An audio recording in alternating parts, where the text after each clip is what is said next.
بسم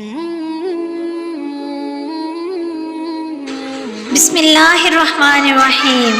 نماز چاشت جسم کے ہر جوڑ کا صدقہ ہے۔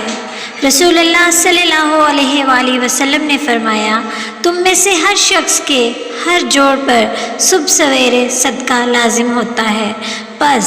ہر تسبیح سبحان اللہ کہنا صدقہ ہے، ہر تحمید الحمدللہ کہنا صدقہ ہے،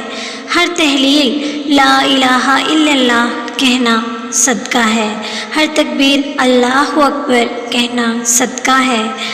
امر بالمعروف نیکی کی تلقین کرنا صدقہ ہے، نہی عن المنکر برائی سے روکنا بھی صدقہ ہے، اور چاشت کے وقت میں پڑھی گئی 2 رکعت نماز ان سب نیکیوں کی طرف سے کافی ہے، اور سب سے بڑھ کر اچھی بات کو پھیلانا بھی صدقہ جاریہ ہے۔